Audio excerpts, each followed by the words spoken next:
The phone buzzed insistently against the marble countertop as Victoria Matthews stared at the pregnancy test in her trembling hands. Two pink lines. After 5 years of fertility treatments and countless disappointments, the impossible had happened. At 43, she was finally going to be a mother. The mahogany-paneled kitchen of their Greenwich estate felt suddenly cold despite the morning sun streaming through floor-to-ceiling windows. 20 years of marriage, and this would be the most important phone call she'd ever made to her millionaire ex-husband-to-be, though she didn't know that part yet. Richard Matthews Enterprises, this is Jennifer speaking. The secretary's voice came through crisp and professional. Hi, Jennifer. It's Victoria. Is Richard available? I have wonderful news to share. Victoria's voice bubbled with excitement as she pressed the phone closer to her ear. The pause stretched too long. In the background, Victoria could hear the familiar sounds of the office. Keyboards clicking, phones ringing, the hum of success that had built their fortune. Oh, Mrs. Matthews, he's in a meeting. Can I take a message? Victoria's smile faltered. After 20 years of marriage, she knew every inflection in her husband's secretary's voice. Jennifer always put her calls through immediately. Something was wrong. What kind of meeting? I really need to speak with him. It's important. Another pause. It's a personnel matter. Very sensitive. He asked not to be disturbed. Personnel matter. Victoria's stomach clenched. Richard had been working late more often lately, taking weekend calls, scheduling mysterious business trips. She'd attributed it to the stress of expanding the company, but now doubt crept in like a cold draft. Can you at least tell him I ask him to come home early today? I'm making his favorite dinner. Victoria tried to keep her voice light, but something had shifted in the air between them. Of course, Mrs. Matthews, I'll give him the message. The line went dead, leaving Victoria alone in the cavernous kitchen with her pregnancy test and growing unease. She should have been floating on cloud nine, planning nurseries and calling her sister Emma with the news. Instead, she found herself wondering why her husband's secretary sounded like she was walking on eggshells. Victoria placed the test carefully on the granite island and walked to the window overlooking their manicured gardens. The estate had been Richard's dream when they'd bought it 15 years ago, a symbol of how far he'd climbed from his middle-class roots. Now it felt more like a beautiful prison. She pulled out her phone and scrolled to Richard's direct line, the one that bypassed Jennifer entirely. Her finger hovered over the call button. This news deserved to be shared in person, face to face, with champagne and tears of joy, but the nagging feeling in her chest wouldn't go away. The grandfather clock in the foyer chimed 10 times. Richard usually returned Jennifer's messages within minutes. By 10:30, Victoria's excitement had curdled into worry. By 11, worry had transformed into something closer to dread. She tried his cell phone. It went straight to voicemail. Hi, you've reached Richard Matthews. Leave a message and I'll get back to you. Richard, it's me. Please call when you get this. I have something important to tell you. Something wonderful. She paused, wondering if she should just blurt it out, but decided against it. I love you. Call me. Victoria spent the next hour pacing between the kitchen and the living room, checking her phone every few minutes. She tidied surfaces that were already spotless, rearranged flowers that were perfectly arranged, and tried to convince herself that her husband was simply buried in meetings, but deep down, in the place where wives store their uncomfortable truths, Victoria Matthews knew her perfect life was about to shatter. She just didn't know how completely. At noon, she heard the front door slam with unusual force. Richard's heavy footsteps echoed across the Italian marble floors, moving faster than his usual measured pace. Victoria smoothed her blouse and touched her still flat stomach, whispering a small prayer to the tiny life growing inside her. Victoria, we need to talk. His tone made her stomach drop like a stone. She emerged from the dining room where she'd been setting candles for a romantic lunch, the pregnancy test hidden behind her back like a secret weapon she wasn't ready to deploy. Darling, I have something wonderful too. Not now. Oh, Richard loosened his silk tie with sharp, agitated movements, avoiding her eyes for the first time in their marriage. Pour yourself a drink. Make it a strong one. The irony wasn't lost on her. She couldn't drink. She was carrying his child. Victoria studied her husband's face, the strong jaw that had first attracted her, the silver temples that made him look distinguished rather than old, the brown eyes that had once looked at her like she was the only woman in the world. Now those eyes looked anywhere but at her. Richard, what's wrong? You're scaring me. He walked to their bar cart and poured himself 3 fingers of bourbon, though he rarely drank before evening. His hands shook slightly as he lifted the glass. Sit down, Victoria. I'd rather stand. He drained half the bourbon in one swallow. No, you need to sit down. The words hung between them like a death sentence. Victoria's legs felt suddenly weak. She lowered herself onto the edge of their leather sofa, still clutching the pregnancy test behind her back. 20 years of marriage had taught her to read her husband's moods, his tells, his way of processing stress. This wasn't business pressure or family drama. This was something else entirely, something that made her beautiful, successful, intelligent husband look like a guilty schoolboy. There's someone else, he said finally, the words falling into the silence like stones into still water. Victoria's world tilted on its axis. The grandfather clock ticked. The ice maker in their sub-zero refrigerator cycled on. Somewhere in the distance, a neighbor's dog barked. Normal sounds in a moment that would divide her life into before and after. What do you mean, someone else? Richard paced before their stone fireplace like a caged animal, his expensive Italian leather shoes clicking against the hardwood floors. Victoria remained perched on the sofa's edge, still processing his words. Someone else. In 20 years of marriage, she'd never imagined those words coming from her husband's mouth. Her name is Amber. She's 26. She works in marketing. 26. Half Victoria's age. The number burned in her chest like acid. She thought of all the young women in Richard's office, the fresh-faced college graduates with their trendy clothes and unlimited energy. She'd met them at company parties, smiled at them, never seeing them as threats. How long? Victoria's voice came out steady despite her racing heart. 8 months. 8 months. While she'd been planning their anniversary trip to Tuscany, while she'd been enduring hormone injections and fertility treatments, desperately trying to give him the child he'd always said he wanted, while she'd been the perfect wife, the supportive partner, the woman who made his success possible. Victoria's hand moved instinctively to her stomach. Richard, I'm pregnant. He spun around so fast he nearly dropped his glass. Bourbon sloshed over the rim, staining his white shirt cuff. What did you say? I'm pregnant. With your baby. She pulled the test from behind her back, holding it up like evidence in a trial.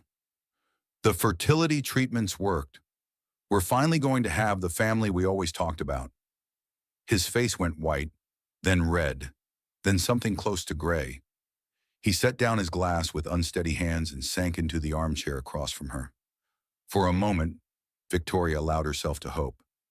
Maybe this would change everything. Maybe their baby would make him remember what they'd built together. That's impossible. The doctors said, apparently miracles happen. She held up the test, the 2 pink lines still vivid against the white plastic. Even to women married to millionaire ex-husbands who cheat with girls younger than their sports cars. The words came out sharper than she'd intended, but she didn't take them back. Richard's Ferrari was 28 years old, a classic he'd restored himself. His mistress was 2 years younger than his car. Victoria, you don't understand. Then explain it to me. She stood up, energy surging through her despite the emotional whiplash. Explain how my husband of 20 years has been sleeping with someone else for 8 months. Explain how you can sit there and tell me about your midlife crisis while I'm holding a positive pregnancy test. Richard buried his face in his hands. When he looked up, she saw something she'd never seen before in his eyes, genuine regret mixed with something that looked like panic. I never meant for this to happen. It started innocently, She was assigned to my account. We worked late nights together.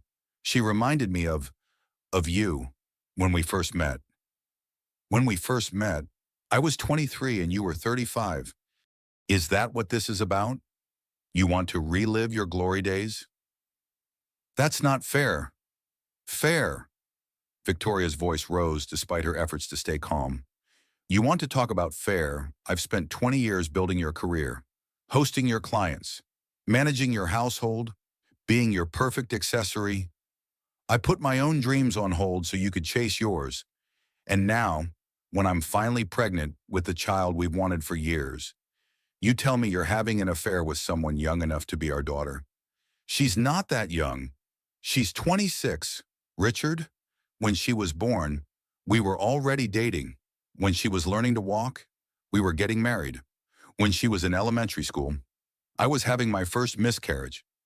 The mention of their lost pregnancies hung heavy in the air. They'd never talked about those early losses, the hope and heartbreak cycle that had defined their 30s. Victoria had carried that pain alone while Richard threw himself into building his empire. I know this is complicated. Complicated? Victoria laughed, but there was no humor in it. Our marriage isn't complicated. Richard, it's over. The only question is whether you're going to choose your pregnant wife or your child bride. Don't call her that. What should I call her? Your girlfriend, your mistress, the marketing executive you're planning to leave me for? Richard stood up, straightening his shoulders in the way he did when preparing for difficult business negotiations. But this wasn't a merger or acquisition. This was their life, their marriage, their unborn child's future. I need time to think. Time to think. Victoria clutched the pregnancy test tighter. About what? About whether you want to be a father to this baby? About whether 20 years of marriage means anything to you? About whether you love me at all? Of course I love you, but you love her more. The silence stretched between them, filled with everything he couldn't say and everything she finally understood. Victoria felt something inside her chest crack. Not her heart exactly, but something deeper. The foundation of trust that had supported their entire relationship. What's her last name? Victoria asked quietly. Why? Because I want to know the name of the woman who's destroying my marriage. I think I have that right. Chen. Amber Chen. Victoria nodded, filing the name away. And she knows about me. Another pause. She knows we're having problems. That's not what I asked. Does she know you're married? Does she know about this house? About our anniversary next month? About the fact that we share a bed every night? It's complicated. Stop saying that. Victoria's composure finally cracked. Nothing about this is complicated. You're either married or you're not. You're either faithful or you're not. You're either going to be a father to this baby or you're not. Richard walked to the window, looking out at the gardens they'd planted together, the life they'd built together. When he turned back, his face had the cold, distant expression he wore in difficult board meetings. I want a divorce.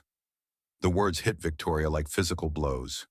She'd known they were coming, had heard them in his tone and seen them in his eyes, but the reality still stole her breath.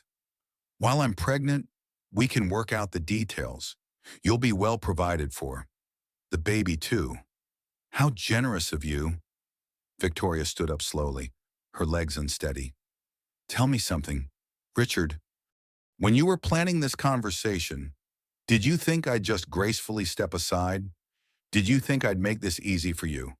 I hoped you'd understand. Understand what? That after 20 years of marriage, you've decided you'd rather be with someone who could be our daughter, that you want to abandon your pregnant wife for a woman barely out of college. She's not barely out of college. She has her MBA. From where? Northwestern. Victoria almost laughed. I have my MBA from Harvard. I also have 20 years of experience building this company with you. But I guess that doesn't matter when you're thinking with your ego instead of your brain. She walked toward the stairs, needing distance from his guilty face and weak justifications. At the bottom step, she turned back. You know what the saddest part is?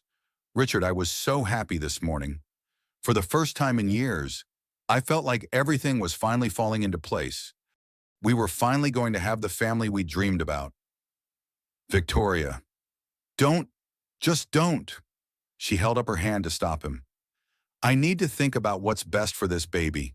And right now, that doesn't include a father who thinks love is something you trade in for a newer model. Victoria climbed the stairs to their bedroom, each step heavier than the last. Behind her, she heard Richard pour another drink. Above her, the nursery she'd begun planning in her mind seemed to shimmer and disappear. The pregnancy test was still clutched in her hand, the two pink lines as clear as ever, but everything else in her world had changed in the space of 30 minutes. Her husband was in love with someone else. Her marriage was ending, and she was going to raise their miracle baby alone. The transformation from wife to single mother had begun, though Victoria didn't yet realize that this ending would become the beginning of the best chapter of her life. The crystal chandelier cast fractured light across the mahogany dining table as the Matthews family gathered for their traditional Sunday dinner 6 days later. Victoria had spent the week in a haze of disbelief, moving through their house like a ghost while Richard slept in the guest room and left early for work each morning. She'd told no one about the pregnancy or the affair, not her sister Emma, not her closest friends, not even her mother. The secret felt too huge and too fragile to share, like a soap bubble that would burst if she breathed on it wrong. Richard insisted they keep up appearances for his parents. Margaret and Charles Matthews Sr. sat stiffly at opposite ends of the table, their marriage a 40-year exercise in polite coexistence. Victoria's sister Emma had driven down from Boston with her teenage twins, Jake and Sophie, who picked at their food while scrolling through their phones. "So, Richard, how's business?" his father asked, cutting into his prime rib with surgical precision. Charles Sr. had built the original Matthews company from nothing, and he expected detailed reports on his son's stewardship. Victoria watched her husband squirm in his chair. Did his parents know about Amber? Had anyone else noticed the tension crackling between their hosts? "Business is strong. Dad, we're expanding into 3 new markets this quarter." "Good, good. And Victoria, how are your charity committees still organizing those fundraisers for the Children's Hospital?" Victoria's hand moved instinctively to her stomach. "Actually, I've been thinking about stepping back from some of my commitments, focusing on other priorities." Emma looked up from her wine glass, studying her sister's face with the keen attention only siblings possess. "Other priorities like what?" "Actually," Richard cleared his throat, "Victoria and I have an announcement." The table went silent except for the soft clink of crystal glasses and china plates. Even Jake and Sophie looked up from their phones, sensing the shift in atmosphere. Emma's eyes lit up with sudden understanding. "Oh my God, are you finally pregnant?" Victoria's breath caught. Her sister had always been perceptive, but this timing was brutal. Margaret Matthews dropped her fork with a sharp clatter against her plate. "Well," Richard said, his voice carefully controlled, "we're getting divorced." The explosion of voices that followed made Victoria's head spin. Sophie gasped audibly. Jake muttered something that sounded like "holy shit" under his breath. Emma's wine glass hit the table hard enough to splash burgundy across the white tablecloth. Margaret Matthews stood so quickly her chair toppled backward with a crash. Divorced after 20 years. What on earth happened? "Mother, please, don't mother me." "Richard, 20 years of marriage and now you want to throw it all away? What about your reputation? What about the business?" Charles Sr.'s face had turned the color of rare beef. "This is absurd. Matthews men don't get divorced. We work through our problems." Emma found her voice first. "Wait, what about didn't you just ask if she was pregnant?"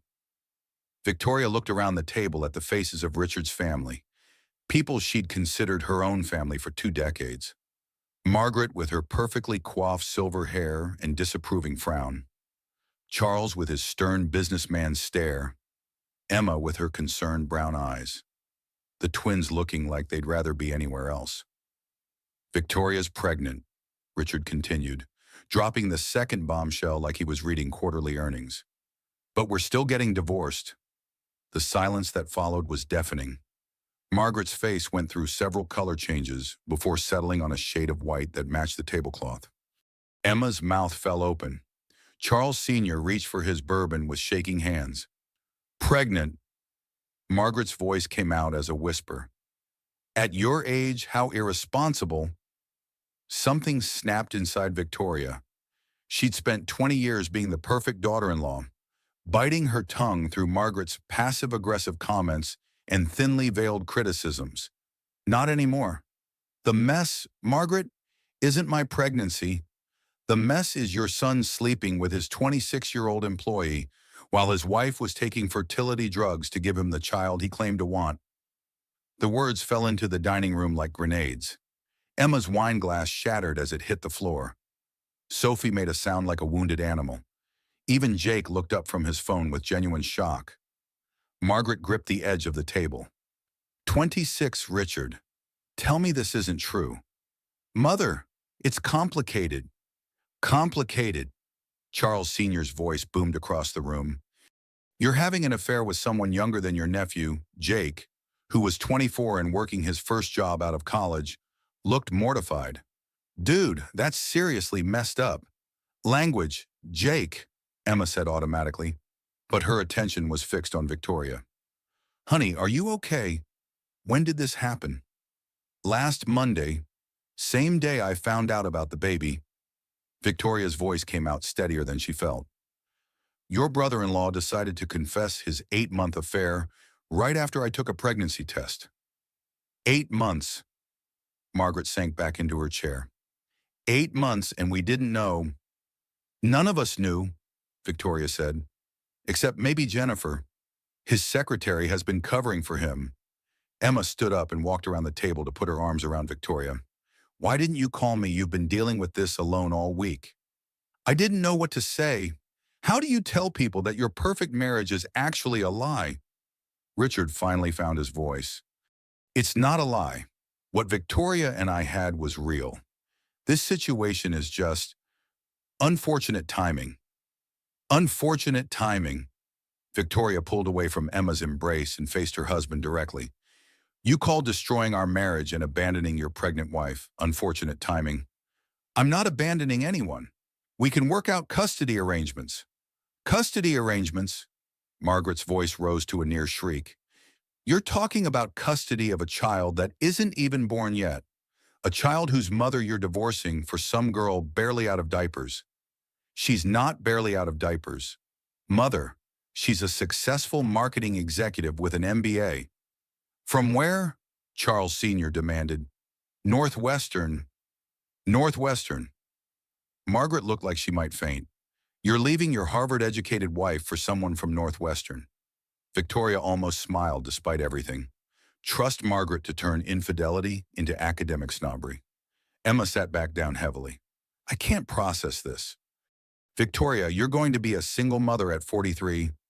Apparently. And Richard, you're going to be a divorced father dating someone half your age. She's not half my age.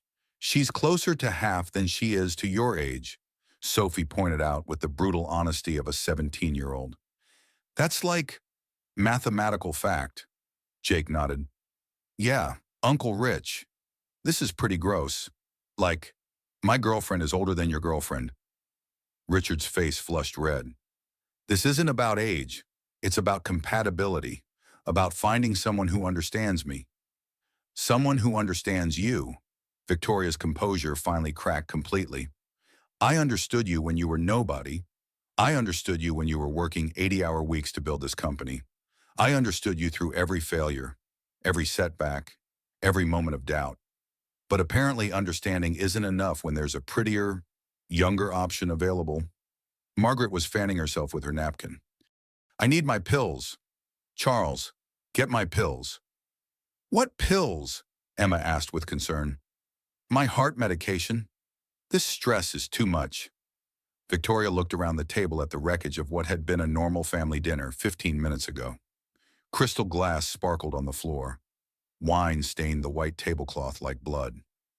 Margaret clutched her chest dramatically while Charles Sr. poured himself another bourbon. The twins stared at their phones like they were lifelines to sanity. and Richard sat at the head of the table, looking like a man who'd finally realized the true cost of his choices. "I think," Victoria said quietly, "dinner is over." She stood up slowly, smoothing her dress over her still flat stomach.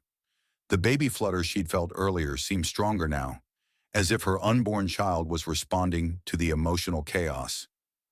"Victoria, wait," Emma called as she headed for the door. "I'm tired, Em. We can talk tomorrow." "Where are you going?" Richard asked.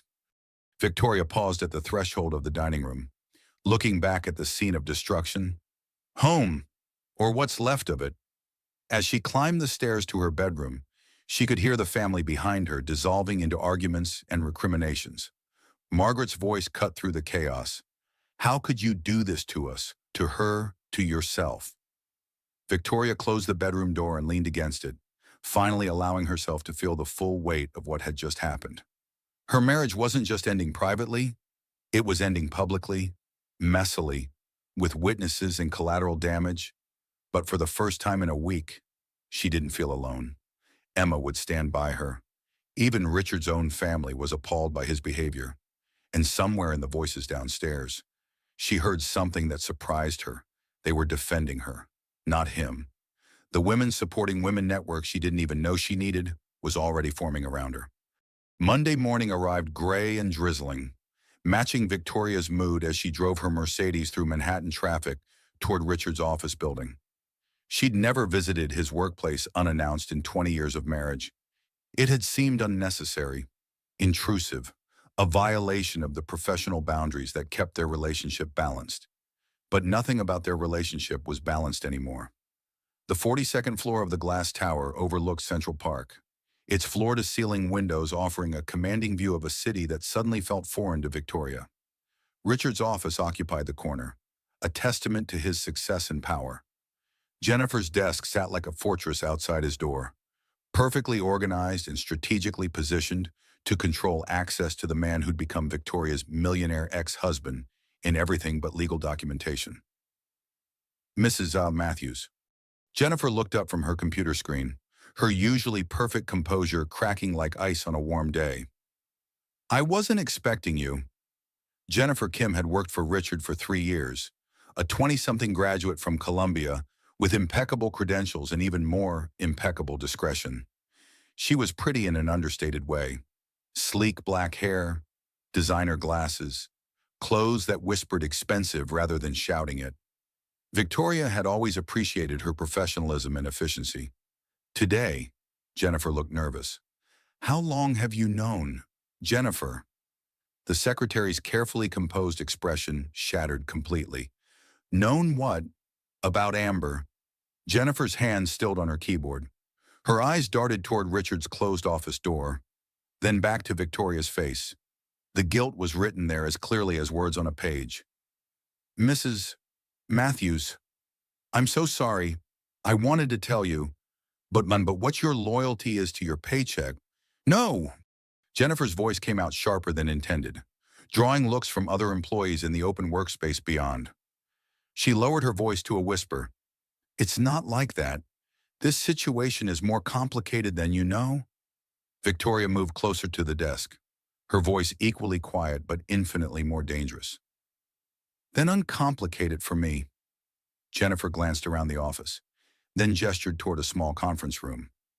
"Can we talk privately?" They settled into leather chairs around a polished table that probably cost more than most people's cars. Jennifer's hands shook as she closed the door and activated the privacy glass. "Amber is my roommate," she said without preamble. Victoria felt the world tilt again, the same sensation she'd experienced a week ago when Richard first said someone else. "Your roommate? We share an apartment in Tribeca. We've been friends since college." Jennifer's words came out in a rush, as if she'd been holding them in too long. She didn't know he was married at first. When she found out, she was devastated. But then he told her you two were separated, getting divorced anyway. He said you'd been living separate lives for years. Victoria's laugh came out bitter and sharp. "Separate lives, we share a bed every night. Shared, anyway. We had dinner with his parents yesterday. Does that sound separated to you?" That's what I told her. But she's young, and she's never been involved with a married man before. She wanted to believe him because Jennifer stopped herself.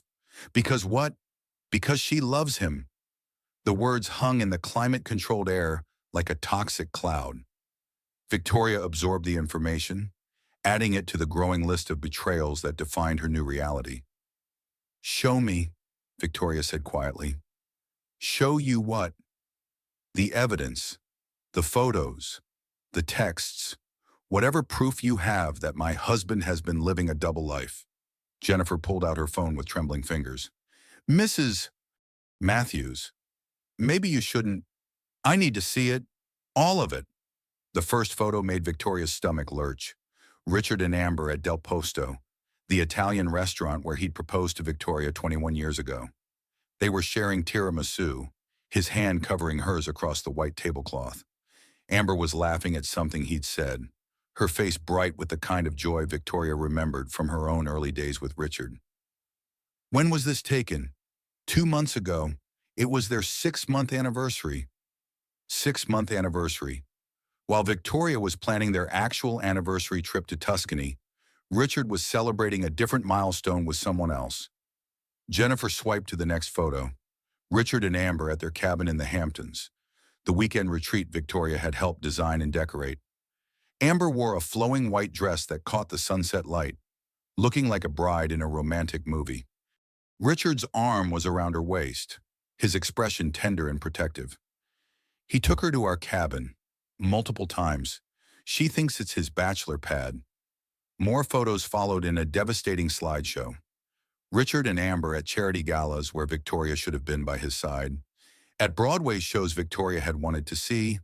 At restaurants they discovered together in the early years of their marriage. Each image was a small theft, a piece of their shared life repackaged for someone new. "He gave her your grandmother's necklace," Jennifer whispered, showing her a photo from what looked like a corporate Christmas party. Victoria's breath caught in her throat. The sapphire necklace had been her something blue at their wedding, passed down through 4 generations of women in her family. She'd worn it on every anniversary, every important business dinner, every moment when she wanted to feel connected to the women who'd come before her. Now it sparkled against Amber Chen's throat like stolen starlight. "Where is she now?" Victoria's voice came out steady despite the emotional earthquake happening inside her chest. "Upstairs. Richard moved her to the executive floor last month, gave her a promotion and a salary increase to justify her new office." Victoria stood slowly, her hand moving instinctively to her stomach where the baby fluttered as if sensing her mother's distress. At 4 months pregnant, she was just beginning to show. Soon everyone would know about the pregnancy, would see the full scope of Richard's narcissistic abuse. "What floor?" 45. "But Mrs. Matthews, maybe you should think about this. Confronting her won't change anything." "Won't it?" Victoria moved toward the door. "I've spent a week wondering what kind of woman breaks up a 20-year marriage. Now I'm going to find out." Jennifer stood up quickly. "She's not a monster. Mrs. Matthews, she's been lied to just like you have. Maybe more because she's young enough to believe that love conquers all." Victoria paused with her hand on the door handle. "Is that what you think this is love?" "I think it's what she thinks it is. And I think Richard enjoys having someone look at him the way she does. Like he's perfect. Like he can do no wrong. Like he's not a 55-year-old man having a midlife crisis." The elevator ride to the 45th floor felt endless. Victoria studied her reflection in the polished steel doors. 43 years old, impeccably dressed, successful in her own right, carrying the child she'd wanted for 20 years. On paper, she was everything a woman was supposed to be. In reality, she was about to confront the person who'd made her feel like she wasn't enough. The 45th floor smelled of expensive cologne and fresh flowers. Executive row, where the real decisions were made and the real power was wielded. Victoria had been up here exactly twice in Richard's career. Once for a company anniversary party, once to meet with his insurance agent about their life policies. Now she was here to meet the woman who'd replaced her in her husband's heart. Amber Chen's office was at the end of the hall. behind glass walls that offered no privacy but maximum prestige. Victoria could see her before she knocked. Petite, elegant, wearing a designer dress that probably cost more than most people's monthly rent. She was everything Victoria had expected and nothing she'd prepared for. The woman destroying her marriage looked like someone she might have been friends with in another life. Victoria knocked on the glass door and watched Amber look up from her computer with curious brown eyes. Even from a distance, she was beautiful in the effortless way of women who'd never worried about aging. Never counted gray hairs or laugh lines. Never felt the panic of time slipping away. "Come in," Amber called, standing up with a welcoming smile that faltered when she recognized her visitor. Victoria stepped into the office and closed the door behind her, noting the fresh orchids on the desk, the expensive art on the walls, the view of Central Park that rivaled Richard's own office. The company was apparently investing heavily in their newest marketing executive. "You must be Victoria," Amber said, her voice carefully neutral. No apology, no shame, no acknowledgement that she'd just been caught in the crosshairs of someone else's life. "You must be the woman destroying my marriage," Victoria replied, matching her tone. Amber's composure didn't crack. If anything, she seemed to straighten, as if drawing on some inner reserve of confidence. "Destroying your marriage was over before I met Richard. He told me all about it." What exactly did he tell you? That you two haven't been intimate in years? That you married him for his money and stayed for the lifestyle? That you've been trying to get pregnant to trap him into staying married? Each lie hit Victoria like a physical blow. She placed her hands protectively over her barely visible bump, feeling the baby respond to her emotional state with increased movement. "And you believed him? Why wouldn't I? Richard's successful, sophisticated, generous. He's nothing like the boys I usually date." "Boys" being the operative word, Victoria said quietly. "Tell me something. Amber, how old are you exactly?" 26. "I was 23 when I met Richard. He was 35, just starting his company, working out of a one-room office in Queens. I believed him when he said he'd love me forever too." For the first time, something flickered across Amber's face. Uncertainty, maybe, or the first tiny crack in her confidence. "That's different. You were both young then. He was 12 years older than me, just like he's 29 years older than you. The age gap hasn't changed. Only the woman has." Amber sat back down behind her desk, perhaps unconsciously seeking the protection of furniture and position. "Richard loves me. Richard loves conquests. I should know. I used to be one." The words hung in the air between them. Two women separated by nearly 2 decades but connected by the same man's lies. The same man's need to feel powerful and desired and young. Victoria looked around the office again, at the expensive furnishings, the prestigious location, the unmistakable signs of favoritism that went far beyond professional merit. This wasn't just an affair. This was a complete reconstruction of Richard's life with a younger, more malleable leading lady. "He's going to leave his pregnant wife for you," Victoria said. "Are you proud of that?" Amber's composure finally cracked. "I didn't know you were pregnant when this started, but you know now, and you're still here, still wearing my grandmother's jewelry, still playing house in my marriage." Amber's hand moved instinctively to the sapphire necklace at her throat. "He said it was his grandmother's. It was mine. 4 generations of strong women wore that necklace, and now it's around the neck of someone who thinks love means breaking up families." Victoria turned to leave, but paused at the door. "When you're 43 and pregnant, and Richard trades you in for a newer model, will age still be just a number?" She didn't wait for an answer. The elevator doors closed on Amber's stricken face, and Victoria descended back to the lobby with a strange sense of completion. She'd looked her replacement in the eye and seen not a villain, but a victim, someone almost as trapped by Richard's lies as she'd been. The real enemy wasn't the young woman upstairs. It was the man who'd promised to love, honor, and cherish 2 different women while being faithful to neither. That evening, Richard found Victoria in their bedroom, carefully folding clothes into open suitcases spread across their king-size bed. The sight stopped him in the doorway like he'd walked into an invisible wall. "What are you doing?" He stood frozen, still wearing his expensive suit from a day that had apparently included damage control calls from Jennifer about his wife's unscheduled office visit. "What does it look like I'm packing?" Victoria held up a maternity dress she'd bought that afternoon, the first public acknowledgement that her body was changing, that she was really going to be a mother. The soft blue fabric seemed to glow in the evening light streaming through their bedroom windows. "Victoria, be reasonable. We can work this out." She turned to face him, noting how he loosened his tie but kept his jacket on, as if he might need to make a quick escape. "Work what out? Richard, your mistress thinks we've been separated for months. Your secretary has been covering for you. Your parents think I trapped you with this pregnancy. What exactly are we working out? The baby changes everything. Does it?" Victoria folded another maternity top, her movements deliberate and controlled. "Because Amber seems to think you're getting divorced anyway. She was quite confident about that when I met her today." Richard's face went pale. "You went to see her. I wanted to look the woman destroying my marriage in the eye, understand what she had that I don't." Victoria placed the shirt carefully in the suitcase. "Turns out what she has is youth and gullibility. She actually believes your lies about our marriage being over."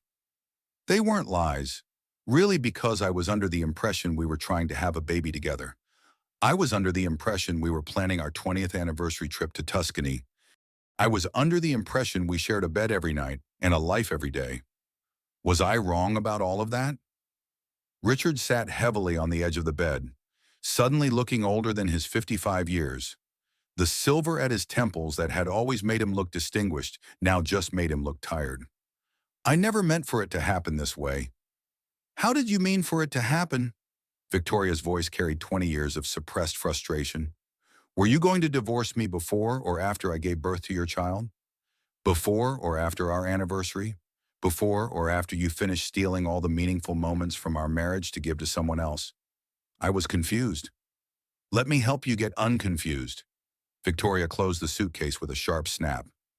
"Here's your choice, me and your baby, or Amber and your midlife crisis. But you don't get both. It's not that simple. It's exactly that simple." Victoria pulled another suitcase from their walk-in closet, the sound of wheels on hardwood echoing through the room.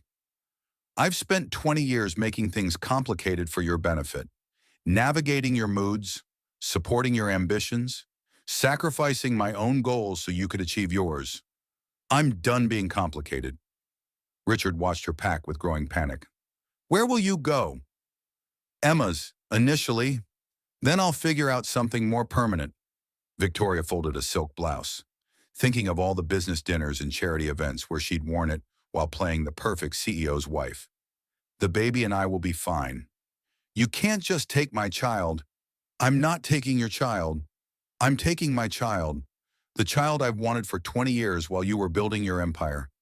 The child I'm carrying while you're planning your new life with someone else." Victoria opened her jewelry box and began sorting through pieces that told the story of their marriage. The pearl earrings from their first anniversary, the tennis bracelet from her 30th birthday, the wedding ring that now felt like evidence of fraud. She left the wedding ring on the nightstand but packed everything else. "Victoria, please, don't do this. Do what refuse to be humiliated anymore. Refuse to share my husband with someone half my age. Refuse to pretend this marriage has any meaning left." Richard stood up and began pacing, his expensive shoes clicking against the hardwood floors. "We can go to counseling, work through this. Plenty of couples survive infidelity. Survive it, maybe. But do they thrive? Do they trust again? Do they look at their spouse and see the person who loved them, or the person who betrayed them?" Victoria held up a framed photo from their wedding day, young, hopeful, convinced they were different from all the other couples who'd fail. She'd been so naive, so certain that love was enough. "I can't look at you anymore without seeing her," she continued. "I can't touch you without wondering if you've been with her.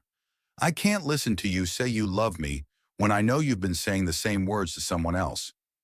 "That's different." "How is it different?" Victoria's composure finally cracked. Because she's younger, because she doesn't know your flaws yet, because she still thinks you're perfect, because she doesn't look at me like I'm a disappointment. The words exploded out of him, raw and unfiltered. Victoria stepped back as if she'd been slapped. I disappoint you. Her voice came out deadly quiet. Richard ran his hands through his silver hair, realizing he'd said too much. That's not what I meant. No, I think that's exactly what you meant. Your wife of 20 years disappoints you. The woman who built this life with you, who supported every dream, who stood by you through every failure. She disappoints you. You don't understand the pressure I'm under. The pressure. Victoria's voice rose despite her efforts to stay calm. What pressure? Richard. The pressure of being successful, of having more money than we can spend, of living in a beautiful home with a woman who loves you. The pressure of being 55 and feeling like my life is half over. The pressure of looking in the mirror and seeing my father. The pressure of knowing that everything I've built will end with me because we don't have children. We're having a child now. Now, when I'm too old to enjoy it, when I'm going to be 70 at high school graduation, when I'm going to be the old dad at soccer games. Victoria stared at him, finally understanding the depth of his narcissistic abuse. Not just against her, but against himself. So this is about your ego, about feeling young and virile and attractive. It's about feeling alive again. And I make you feel dead. The silence stretched between them, filled with everything he couldn't deny and everything she finally understood.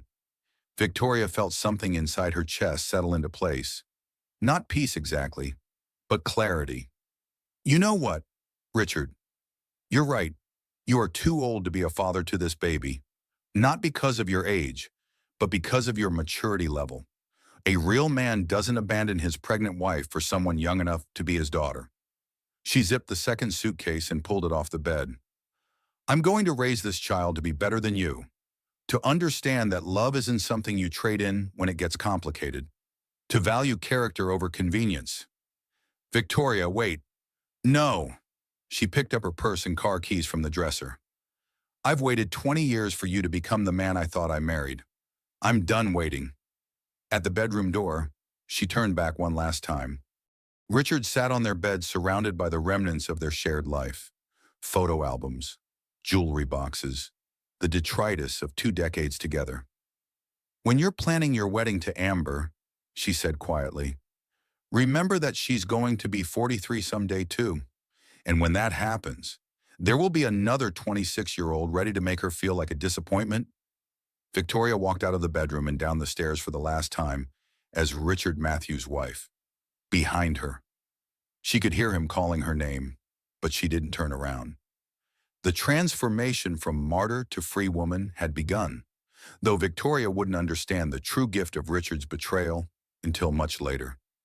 Sometimes the worst thing that happens to you turns out to be the best thing that ever happened. The Mercedes started smoothly, carrying her away from the house where she'd been a wife toward an uncertain future, where she'd be a mother. In her rearview mirror, the estate grew smaller and smaller until it disappeared entirely. Her old life was ending. Her real life was about to begin. 3 days later, Victoria sat in her sister's sunny kitchen in Boston, nursing her second cup of decaf coffee and trying to make sense of the legal documents spread across Emma's breakfast table. Divorce papers, custody agreements, financial disclosure forms. The paperwork of dismantling a 20-year marriage looked surprisingly mundane. You need to document everything, Emma said, sliding another folder across the table. Every affair detail, every financial irregularity, every lie he told.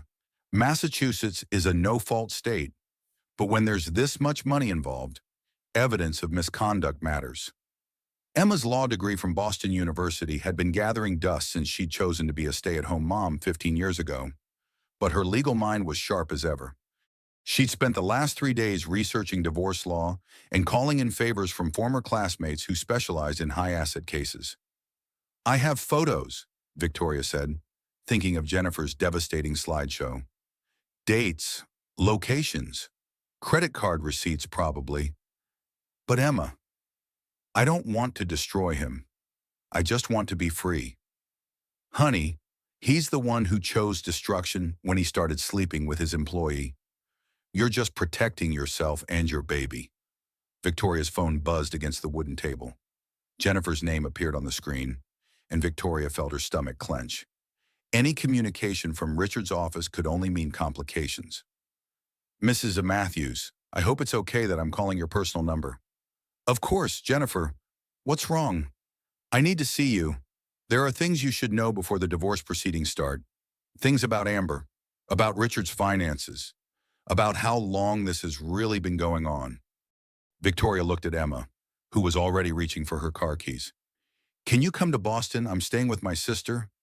I'll drive up tonight after work. Text me the address. 2 hours later, Jennifer sat in Emma's living room, clutching a coffee mug and looking like someone who'd been carrying secrets too heavy for her shoulders. She'd changed out of her professional office attire into jeans and a sweater, looking younger and more vulnerable than Victoria had ever seen her. I quit yesterday, Jennifer said without preamble. I couldn't work for him anymore after what happened Monday.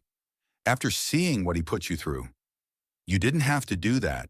Yes, I did. What I'm about to tell you would have been impossible if I was still his employee. Jennifer pulled out her laptop and set it on Emma's coffee table. I've been Richard's secretary for 3 years. In that time, I've seen him cycle through 4 different affairs. Victoria's coffee mug slipped in her hands. 4. Amber isn't the first. She's just the first one who lasted long enough to become a problem. Jennifer opened her laptop and pulled up a series of files. I documented everything because, honestly, I was afraid he'd try to blame me if any of it came out. The screen filled with a spreadsheet more detailed than most corporate budgets. Names, dates, duration of affairs, gifts purchased, trips taken, Victoria's 20-year marriage reduced to data points and transaction records. Sarah from accounting, 18 months. Melissa from the PR firm, 6 months. Tanya from the law office, 8 months. Jennifer's voice was clinical, professional, as if she was reading quarterly earnings instead of listing her boss's conquests. And now Amber, going on 9 months? Emma leaned forward, her lawyer instincts engaged. 9 months, I thought you said 8. It started 9 months ago. Richard lied about the timeline to make it seem less calculated. Jennifer clicked to another screen. But this is the important part. Look at the financial patterns. A new spreadsheet appeared. This one tracking money movement that made Victoria's head spin. Richard had been moving assets for over a year, transferring funds to offshore accounts, liquidating investments, restructuring the business to minimize his apparent worth. He's been planning this divorce for at least 18 months, Jennifer explained. Long before you got pregnant, long before Amber, he's been systematically hiding money and preparing for the financial fallout. Victoria felt nauseous, and not from morning sickness. How much? Approximately $12 million that I could trace. There's probably more. Emma whistled low. That's serious financial fraud. Victoria, this changes everything. Wait, there's more. Jennifer clicked to another file. Richard has been promising Amber things he can't deliver. He told her he'd buy her a house in the Hamptons, set her up with her own marketing firm, pay for her to get an advanced degree at Wharton. With what money? Victoria asked. Exactly. He's been using company funds to maintain his lifestyle with her, the dinners, the trips, the jewelry. Some of those charges go back to before you were even separated. It's embezzlement. Victoria stared at the screen, watching her marriage dissolve into spreadsheet cells and bank transaction records. Richard hadn't just been unfaithful. He'd been systematically preparing to abandon her while stealing their shared assets to fund his new life. There's something else, Jennifer continued, her voice getting quieter. About Amber. What about her? She's pregnant too. The words hit Victoria like a physical blow. Emma reached over and grabbed her hand, squeezing tight. How far along? Victoria's voice came out as a whisper. 3 months. She told Richard last week, right after you confronted her in the office. Victoria calculated quickly. If Amber was 3 months pregnant, That meant conception had happened around the time Victoria was starting her latest round of fertility treatments. While she was pumping her body full of hormones and hope, Richard was creating a baby with someone else. Does she know about my pregnancy? She found out Monday when Richard told her about your office visit. She's been calling him constantly, crying, asking him to choose between you. And what did he tell her? Jennifer's expression grew even more troubled.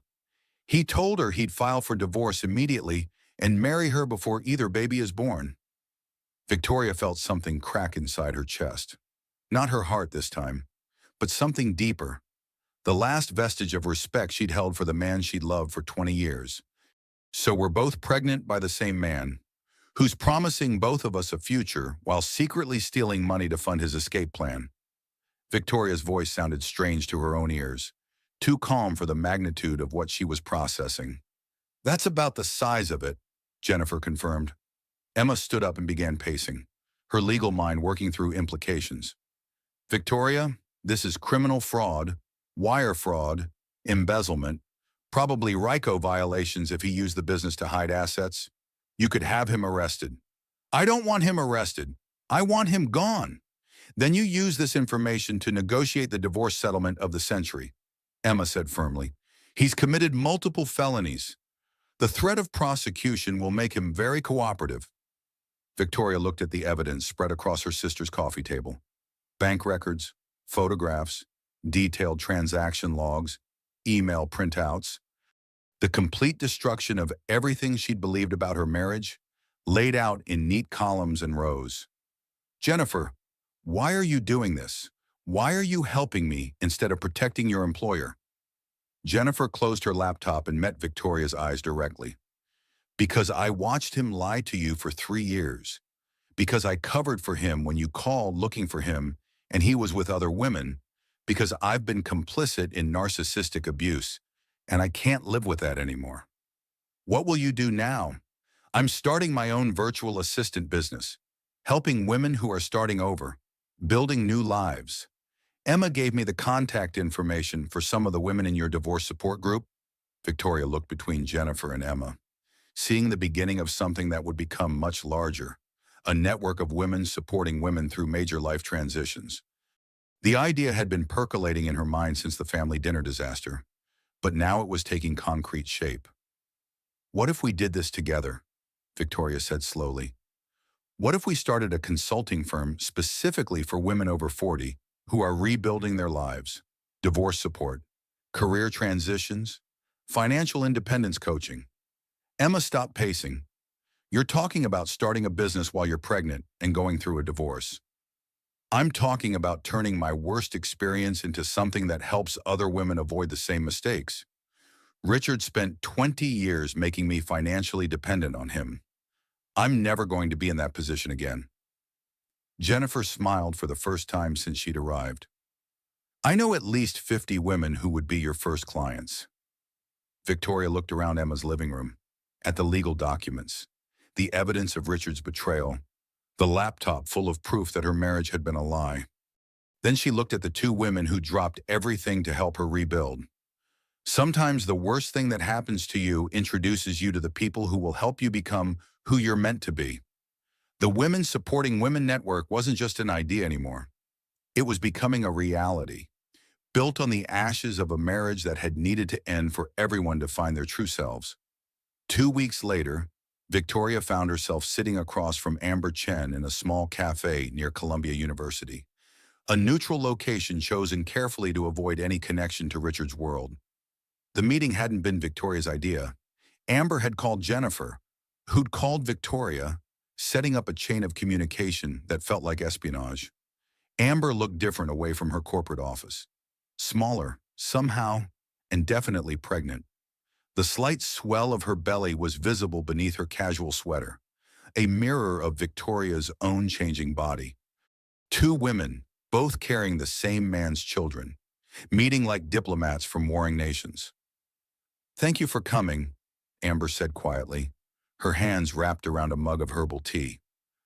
I wasn't sure I would either. Victoria stirred her decaf coffee, studying the young woman across from her. Without the armor of professional dress and office confidence, Amber looked her age, young, uncertain, and increasingly aware that the fairy tale she'd been living had some very dark plot twists. I need to know the truth, Amber continued, about your marriage, about Richard, about everything he told me. What did he tell you about this meeting? He doesn't know about it. I haven't told him about. Amber gestured vaguely toward her stomach. About the pregnancy yet. Victoria's eyebrows rose. He doesn't know you're pregnant. I found out the day after you came to my office. I was going to tell him that night, but then he came home talking about divorce lawyers and custody arrangements and how complicated everything had become with your pregnancy. Amber's voice got smaller. I realized he wasn't ready for more complications. Home, Victoria caught the word. You live together. He moved into my apartment 6 months ago, said he couldn't stand living in the house with you anymore, that it felt like a mausoleum of a dead marriage. Victoria absorbed this information, adding it to the growing list of Richard's lies. He'd been sleeping in their guest room for less than 2 weeks, which meant he'd been maintaining 2 homes, 2 lives, 2 completely different versions of himself. Amber, I need you to understand something. Richard and I were not separated. We were not living separate lives. We shared a bed every night until 2 weeks ago. We were actively trying to have a baby together. We had dinner with his parents every Sunday. Amber's face went pale. But he said, he lied, about everything. Victoria pulled out her phone and showed Amber photos, recent pictures from their anniversary dinner, from holiday parties, from the Hamptons house that Amber thought was Richard's bachelor pad. This is what a dead marriage looks like, apparently. Amber stared at the photos, her hands shaking slightly. The house in the Hamptons. He said he bought it after you separated. We bought it together 12 years ago. I decorated every room. I planted the garden you've been enjoying. Oh, God. Amber put her head in her hands. I've been such an idiot. Victoria felt an unexpected surge of sympathy. You're not an idiot. You're young and you trusted someone who's very good at lying. I'm 26 years old and I'm having an affair with a married man whose wife is also pregnant. That's the definition of idiot. No, that's the definition of being manipulated by a narcissist. Amber looked up sharply. Narcissist. Haven't you noticed the way he needs constant admiration? The way he rewrites history to make himself the victim? The way he promises you things that require other people to sacrifice? Amber was quiet for a long moment, stirring her tea with mechanical precision. He promised to leave you before I got involved. Said it was just a matter of timing, finding the right moment. There's never a right moment to abandon your pregnant wife, just like there's never a right moment to promise a future you can't deliver. What do you mean? Victoria pulled out copies of the financial documents Jennifer had provided. Richard has been hiding assets for over a year. The money he's been spending on you, the dinners, the trips, the jewelry, it's embezzled from his own company. The house he promised to buy you doesn't exist. The marketing firm he said he'd fund. There's no money for it.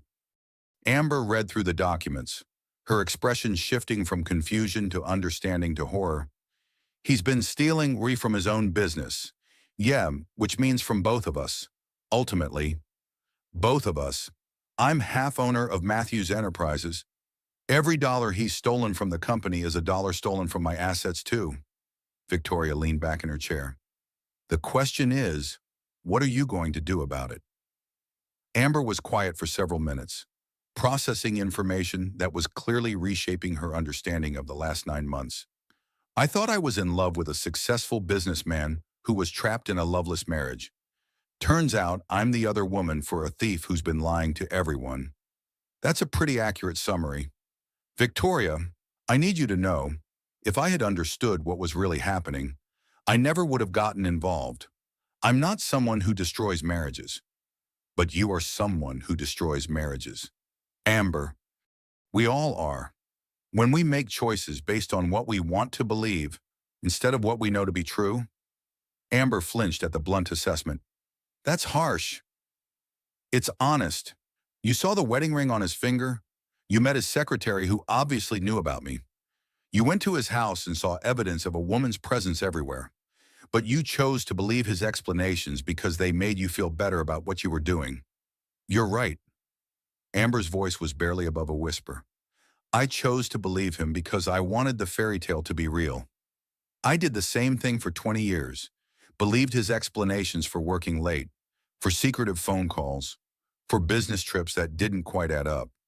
We both wanted to believe in a version of Richard that doesn't actually exist. Victoria studied Amber's face, seeing herself at 26, eager to be loved, willing to overlook red flags, convinced that her love could transform an imperfect man into her perfect partner. What happens now, Amber asked. Now you decide who you want to be. The woman who continues an affair with a married father-to-be, or the woman who walks away from a situation that was built on lies. And you, what will you do? Victoria placed her hands protectively over her growing belly. I'm going to raise my child to understand that integrity matters more than convenience, that you can't build happiness on someone else's pain, that love without honesty isn't love at all. Amber nodded slowly. I need to tell him about the pregnancy. Yes, you do. But Amber, don't expect him to be happy about it. Richard likes the idea of children more than the reality. And he definitely doesn't want two babies with two different women complicating his carefully constructed lies. What do you think he'll do? Victoria considered the question, thinking about the man she'd been married to for 20 years. His patterns, his priorities, his fundamental selfishness. I think he'll pressure you to make a choice he's not brave enough to make himself. And I think you deserve better than that. They sat in silence for several minutes. Two women bound together by the same man's betrayal, each carrying his child, each facing an uncertain future shaped by his choices. Victoria. Amber's voice was small. Do you hate me? Victoria looked at the young woman across from her, pregnant, scared, beginning to understand the true cost of the choices she'd made. The hate she'd expected to feel wasn't there. Instead, she felt something closer to sadness for all of them. Herself, Amber, even Richard, who destroyed everything good in his life, chasing an illusion of youth. I hate what you did, Victoria said carefully. But I don't hate you. You're going to be the mother of my child's half-sibling. We're connected now, whether we like it or not. Amber's eyes filled with tears. I'm so sorry. For all of it. I know you are. The question is, what are you going to do about it? As Victoria walked back to her car, she felt something she hadn't experienced in months. Clarity. The meeting with Amber had crystallized her understanding of Richard's narcissistic abuse patterns and her own role in enabling them. She'd spent 20 years making excuses for his behavior, explaining away his selfishness, accepting less than she deserved because she'd been afraid of being alone. Now she was going to be alone, at least in terms of marriage. But she wasn't going to be lonely. She had Emma, Jennifer, the growing network of women who were supporting each other through major life transitions. She had her unborn child and the prospect of motherhood she dreamed about for years. Most importantly, she had herself, the woman she'd been before Richard, the woman she'd forgotten during 20 years of making herself smaller to accommodate his ego. The woman she was rediscovering now that she was free to grow again. The midlife transformation wasn't just about leaving a bad marriage. It was about reclaiming the life she'd set aside for someone else's dreams. The call came at 6 in the morning on a Tuesday, jolting Victoria awake in Emma's guest bedroom. Richard's name appeared on her phone screen, and she almost declined the call. Nothing good ever came from pre-dawn conversations with her millionaire ex-husband. Victoria, we need to talk. There's been a development. His voice sounded strained, almost panicked. Victoria sat up in bed, her hand automatically moving to her growing belly. At 5 months pregnant, the baby's movements were becoming more pronounced, especially when she was stressed.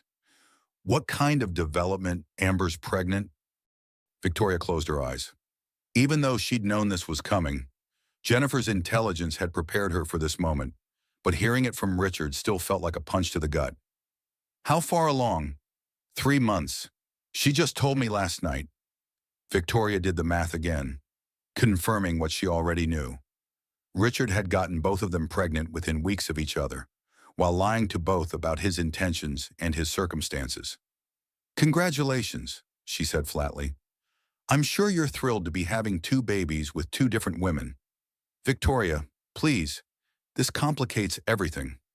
Complicates Richard. You've been running a criminal enterprise disguised as a marriage for the better part of a year. What exactly does complicated mean to you?" There was a pause, and Victoria could hear traffic in the background. He was calling from his car, probably on his way to another damage control meeting with his lawyers. "I need you to be reasonable about the divorce settlement. Reasonable, like you were reasonable when you were stealing $12 million to fund your affair." Another pause, longer this time. "How do you know about that?" "I know about everything, Richard. The hidden assets, the embezzlement, the other affairs before Amber. I know about your promises to buy her a house with money you don't have. I know about the engagement ring you bought with company funds." "Engagement ring?" Victoria's voice rose despite her efforts to stay calm. "You're engaged to her. It's not official. You bought her an engagement ring while you're still married to your pregnant wife. The divorce will be final soon. The divorce hasn't even been filed yet."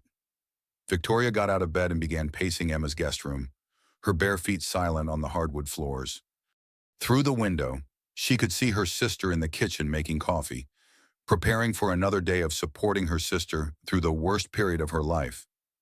"Richard, let me make something very clear to you. I have documented evidence of multiple felonies: wire fraud, embezzlement, tax evasion, probably racketeering. I have photos, bank records, email communications, witness testimony. I could have you arrested today if I wanted to." "You wouldn't do that." "Try me." The silence stretched between them, filled with 20 years of marriage dissolving into legal threats and criminal accusations. Victoria thought of the young couple who'd stood at an altar 2 decades ago, promising to love and honor each other through good times and bad. They'd had no idea how bad the bad times could get.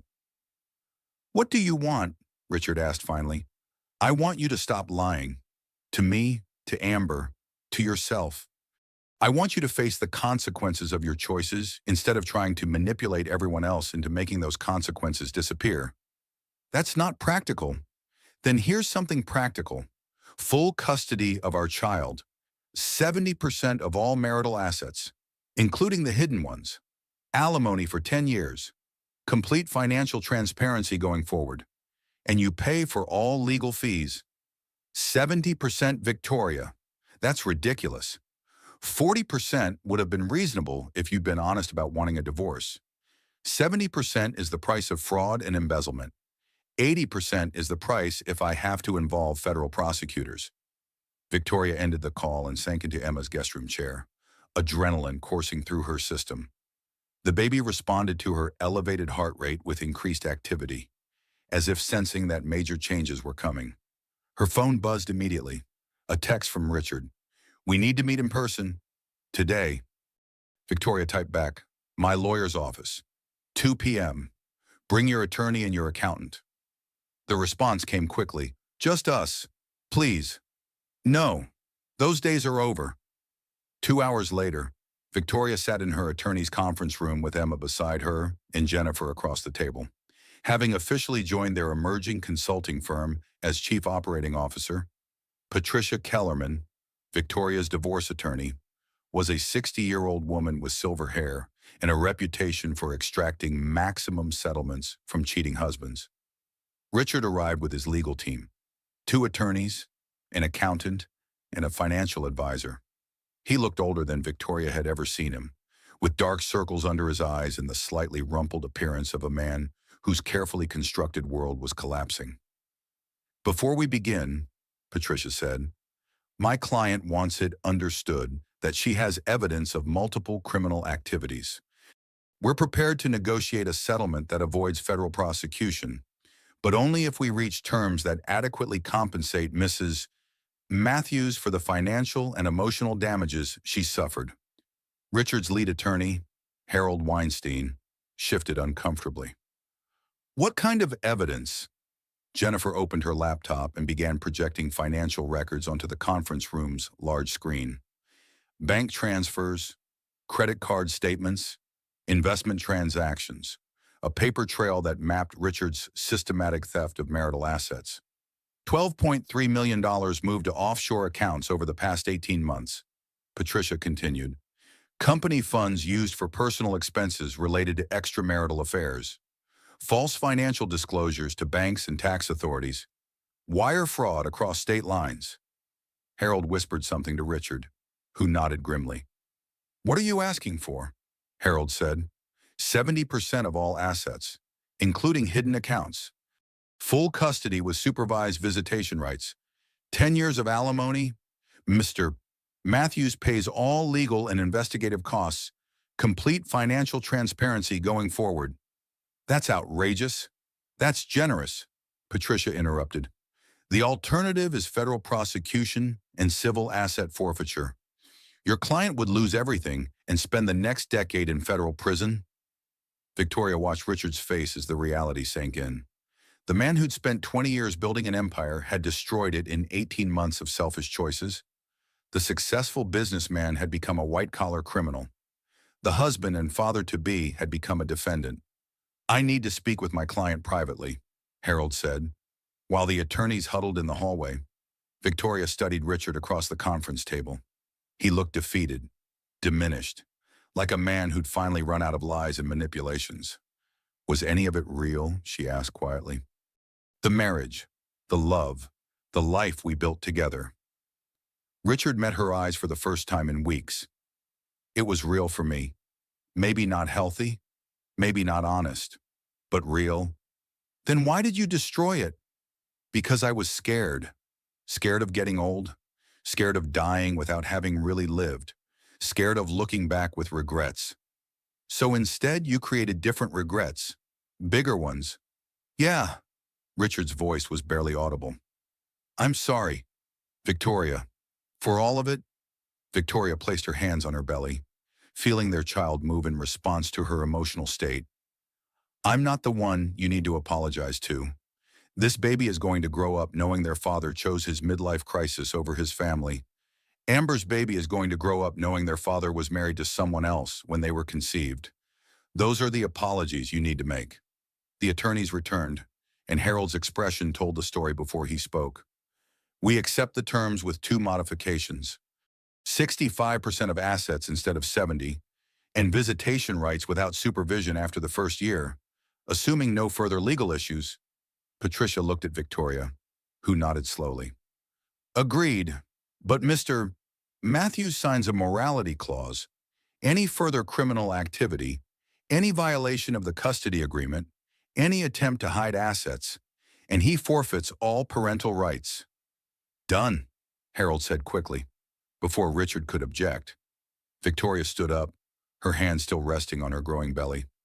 There's one more thing. I want the house. Which house? Harold asked. All of them. The Greenwich estate, the Hamptons house, the apartment in the city.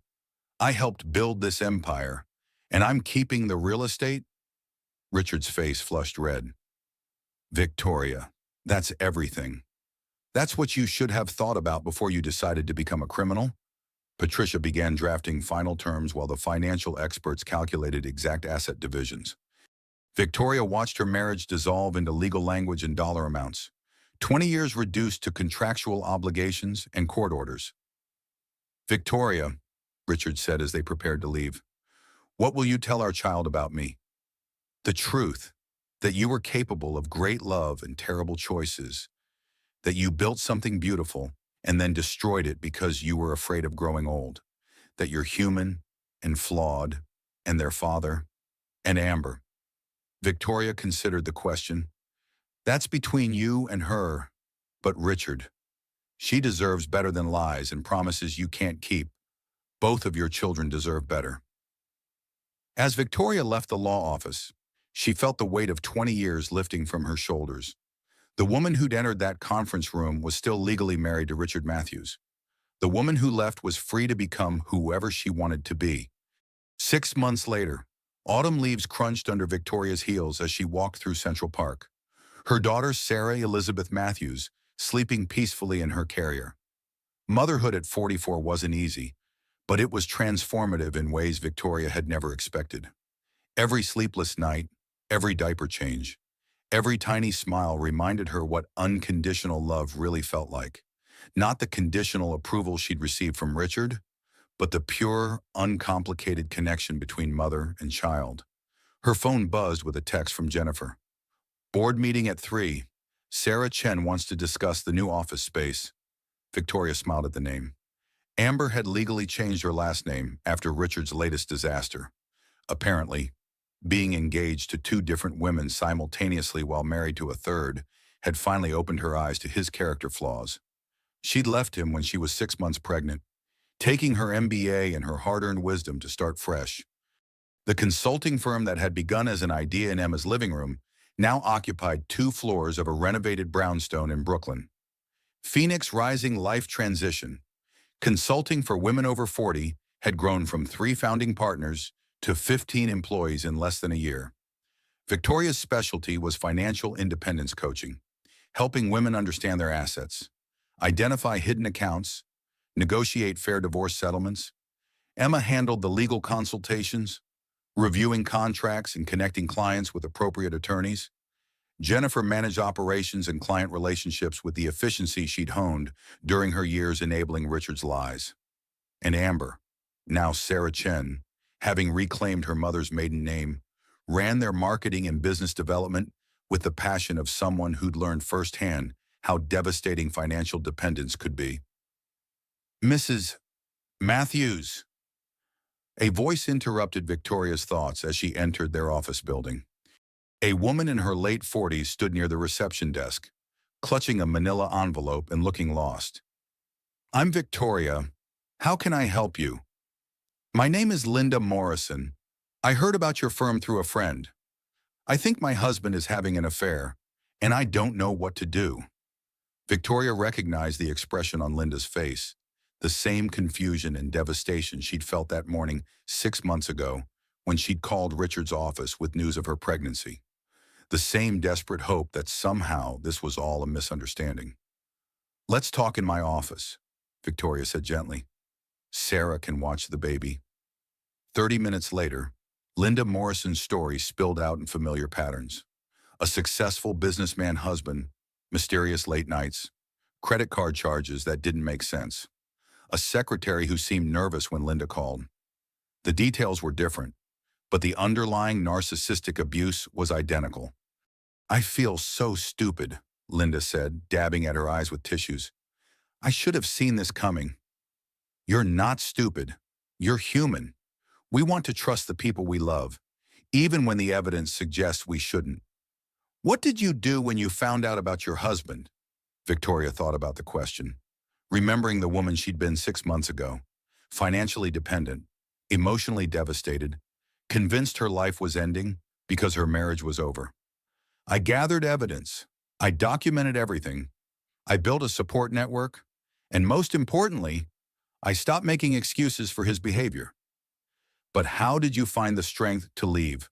Victoria looked through her office window at Sarah Elizabeth, who was being entertained by the other women in the office, successful professionals who'd all faced their own versions of starting over. I realized that staying in a marriage built on lies wasn't protecting anyone, especially not the child I was carrying. I wanted to raise a daughter who understood her worth, who wouldn't accept less than she deserved, who would never be afraid to walk away from someone who didn't value her. Linda nodded, taking notes. Do you think all men cheat? No, but I think many people, men and women, make selfish choices when they're afraid of aging, or bored, or feeling like they missed out on something. The question isn't whether your husband will face those feelings. It's how he'll handle them when he does. And if he handles them badly, then you handle them well. You protect yourself and your assets. You build a life that doesn't depend on someone else's choices. You become the kind of woman your children will be proud to emulate. After Linda left with a detailed action plan and contact information for attorneys, Victoria found herself reflecting on how much had changed in such a short time. The woman who'd been devastated by Richard's betrayal had become someone who helped other women navigate similar crises. Her phone rang, and Emma's number appeared on the screen. "How was the client meeting?" Emma asked. "Textbook case. Cheating husband. Hidden assets. Woman who suspects but doesn't want to believe it. We'll help her get the evidence she needs and negotiate a settlement that protects her future." "Good. Listen, I just got off the phone with that reporter from Forbes. They want to do a feature story about Phoenix Rising, how women over 40 are building businesses and reclaiming their power after major life transitions." Victoria looked around their office, at the motivational quotes on the walls, the success stories pinned to bulletin boards, the photographs of clients who'd graduated from victims to victors. What angle are they taking? The midlife transformation trend. How divorce and career changes and empty nest syndrome are becoming catalysts for women to pursue dreams they'd put on hold. They want to interview all 4 founding partners. Victoria paused, including Amber. Especially Amber, a 27-year-old woman who's helping women twice her age rebuild their lives. That's exactly the kind of story that gets attention. After Emma hung up, Victoria walked over to Sarah Chen's office. The young woman was bent over her laptop, working on a presentation for their newest corporate client, a financial planning firm that wanted to offer divorce transition services to their female clients. "Sarah, do you have a minute?" Amber looked up, and Victoria was struck by how much she'd changed in 6 months. The naive young woman who'd believed Richard's lies had been replaced by someone harder, wiser, more realistic about human nature. Motherhood and betrayal had aged her in good ways. "What's up?" "Emma says Forbes wants to interview us. All of us, including you. Are you comfortable with that level of publicity?" Sarah considered the question. "Will they mention Richard?" "Probably. The story doesn't make sense without the background." "Good. I want other young women to hear about what happened to me. I want them to understand that when a married man says his marriage is over, they should ask to see the divorce papers." Victoria smiled. "You've come a long way from the woman who thought love conquered all. I've learned that love without honesty isn't love. It's manipulation." "That's very wise. I had a good teacher," Sarah said, looking directly at Victoria. "You could have destroyed me when you found out about the affair. Instead, you helped me understand that I was a victim too. That changed everything for me." Victoria felt tears prick her eyes. "We were both victims of the same man's lies. The only difference was experience. Experience and strength. You showed me what it looked like to refuse to be a victim, to take control of your own story." As Victoria walked back to her office, she reflected on the unexpected gift that had emerged from Richard's betrayal. She'd gained more than financial independence and a successful business. She'd gained purpose, community, and the satisfaction of helping other women avoid the mistakes she'd made. Her phone buzzed with a text from an unknown number. "Mrs. Matthews? My name is Patricia Williams. I got your number from Linda Morrison. I think I need your help." Victoria looked at baby Sarah, sleeping peacefully in her carrier, blissfully unaware that her mother had become someone who helped other mothers protect their futures. This little girl would grow up seeing women supporting women, watching her mother build something meaningful from the ashes of betrayal. She typed back, "I'd be happy to help. Can you come in tomorrow at 10? The response came immediately, "Thank you." I didn't know who else to call. Victoria smiled, remembering how alone she'd felt 6 months ago, how impossible the future had seemed. Now she was part of something larger, a network of women who'd learned that their worst moments could become their greatest opportunities for growth. The Women Supporting Women movement wasn't just a business model, it was a revolution. One client at a time, one success story at a time, one woman learning her worth at a time. 1 year later, Victoria stood at the podium in the main conference room of Phoenix Rising's expanded offices, looking out at an audience of 200 women who'd gathered for their first annual Midlife Transformation Summit. The morning sun streamed through floor-to-ceiling windows, illuminating faces that told stories of resilience, growth, and hard-won wisdom. "A year ago," Victoria began, "I thought my life was ending. My millionaire ex-husband had chosen someone half my age. I was pregnant at 43, and everything I'd believed about my marriage turned out to be a lie. Murmurs of recognition rippled through the audience. These women knew variations of this story: the cheating spouse, the financial manipulation, the narcissistic abuse disguised as love. Today, I'm going to tell you why that was the best thing that ever happened to me. Victoria clicked to her first slide, a photo of herself from 18 months ago, perfectly coiffed and dressed, standing beside Richard at a charity gala. She looked beautiful, successful, and completely hollow. This woman had everything according to conventional standards: a wealthy husband, a beautiful home, social status, security. She also had no idea who she was when she wasn't being someone's wife. The next slide showed Victoria 6 months later, holding baby Sarah Elizabeth in the hospital, exhausted but radiant with genuine joy. This woman had lost her marriage, her financial security, and her carefully planned future. She also discovered something she'd forgotten: her own strength. Victoria walked away from the podium, moving closer to her audience. How many of you have heard that divorce after 40 is devastating, that starting over in midlife is impossible, that women our age should be grateful for whatever scraps of attention and affection we can get? Hands shot up around the room, followed by knowing laughter. I used to believe those lies too. I stayed in a marriage that had been over for years because I was afraid of being alone, afraid of financial insecurity, afraid that no one would want a woman my age. Victoria paused, making eye contact with familiar faces in the audience: former clients who'd become friends, women who'd rebuilt their lives from the ground up. But here's what I learned: there's a difference between being alone and being lonely. There's a difference between financial dependence and financial security, and there's a massive difference between being wanted and being valued. She clicked to another slide, a photo of the Phoenix Rising team at their recent corporate retreat: Victoria, Emma, Jennifer, and Sarah Chen, surrounded by their 15 employees, all women who transform personal setbacks into professional purposes. 18 months ago, I was financially dependent on a man who was systematically stealing from our shared assets to fund his affairs. Today, I run a multi-million-dollar consulting firm that helps women achieve true financial independence. Applause erupted from the audience, but Victoria held up her hand.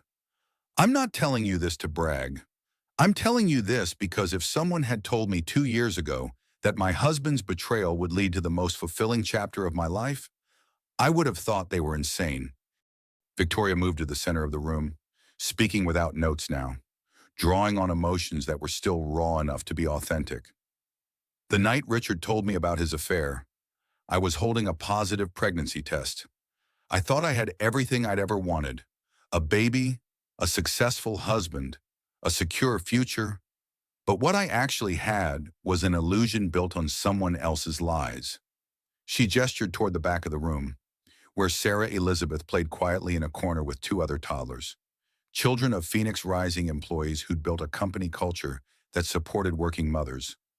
My daughter will never know what it feels like to depend on someone else for her sense of worth. She'll never stay in a relationship because she's afraid of being alone. She'll never make herself smaller to accommodate someone else's ego.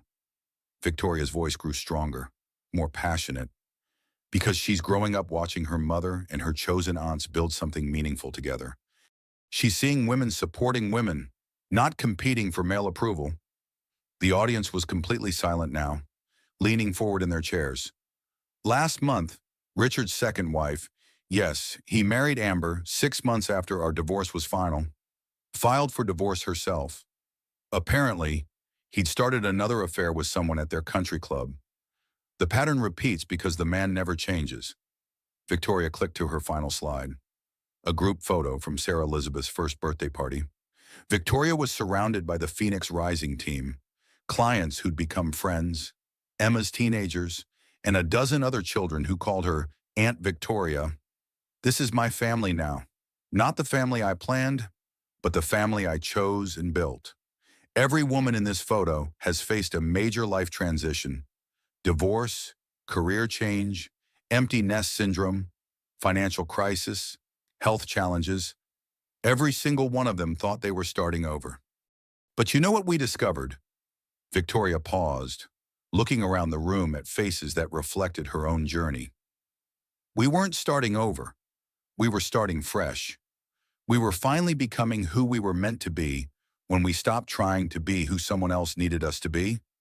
The applause was thunderous now, but Victoria wasn't finished. I want to leave you with 3 pieces of hard-won wisdom. First, your worst day might be the first day of your best life. Second, financial independence isn't about having enough money to never work again. It's about having enough resources to never stay somewhere you're not valued. And third, women supporting women isn't just a nice idea, it's a survival strategy. Victoria walked back to the podium as the audience rose to their feet. Phoenix Rising has helped over 300 women navigate major life transitions in the past year. We've recovered $47 million in hidden assets. We've negotiated settlements that allowed women to start businesses, go back to school, buy homes, and build futures they control. She looked directly at Sarah Chen, who was wiping tears from her eyes in the front row. But our greatest success isn't measured in dollars. It's measured in transformation. In women who thought they were too old, too scared, too damaged to start again. In mothers who wanted to show their children what strength looks like.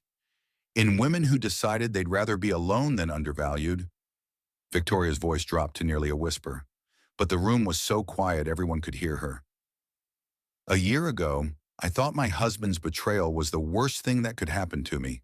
Today, I'm grateful for it, because his lies forced me to find my truth. His abandonment forced me to find my strength. His betrayal led me to women who became my chosen family. She gestured toward baby Sarah Elizabeth, who'd fallen asleep in her carrier. My daughter will grow up knowing that love isn't something you earn by making yourself smaller. That security isn't something you get from someone else. It's something you build for yourself.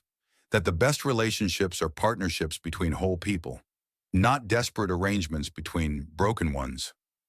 Victoria closed her notebook and looked out at the sea of faces, women in their 40s, 50s, and 60s who'd gathered to learn how to reclaim their lives. The story I told myself for 20 years was that I needed Richard to be complete. The story I'm telling now is that I was always complete. I just forgot for a while. Your story isn't over because a chapter ended badly. Sometimes the most beautiful transformations happen when you stop trying to save what's already gone and start building what could be. As the audience erupted in applause again, Victoria felt a sense of completion that had nothing to do with revenge and everything to do with purpose. Richard's betrayal had been devastating, but it had also been liberating. It had forced her to discover who she really was when she wasn't being who someone else needed her to be. Later that evening, as Victoria tucked Sarah Elizabeth into her crib in their cozy townhouse, she reflected on how different this life was from the one she'd planned.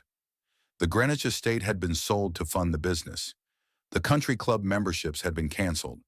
The charity board positions had been passed to other wealthy wives, but this life was fully hers in a way the old one never was. Every success belonged to her. Every relationship was built on honesty rather than convenience.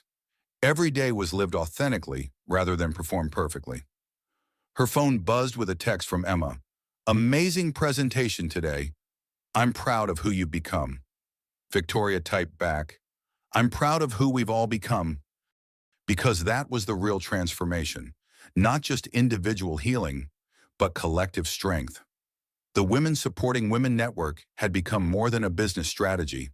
It had become a movement, a recognition that the strongest families aren't always related by blood, and the most powerful love stories aren't always romantic. As Victoria turned off the lights in her daughter's nursery, Sarah Elizabeth stirred and made the soft sounds of a baby settling into deep sleep. This little girl would grow up in a world where her mother had turned her greatest betrayal into her greatest triumph, where women helped other women rise instead of competing for scraps. The fairy tale Victoria had believed in for 20 years, that love meant sacrifice and compromise and making yourself smaller, had ended with Richard's confession in their marble foyer. But the real story, the one about a woman who discovered her own power when she stopped giving it away to someone else, was just beginning? Outside her window, the city hummed with possibility. Inside her home, love lived without conditions or lies or the fear of abandonment. Victoria Matthews had lost her marriage, her security, and her illusions. In return, she'd gained her integrity, her independence, and her true self. It was the best trade she'd ever made.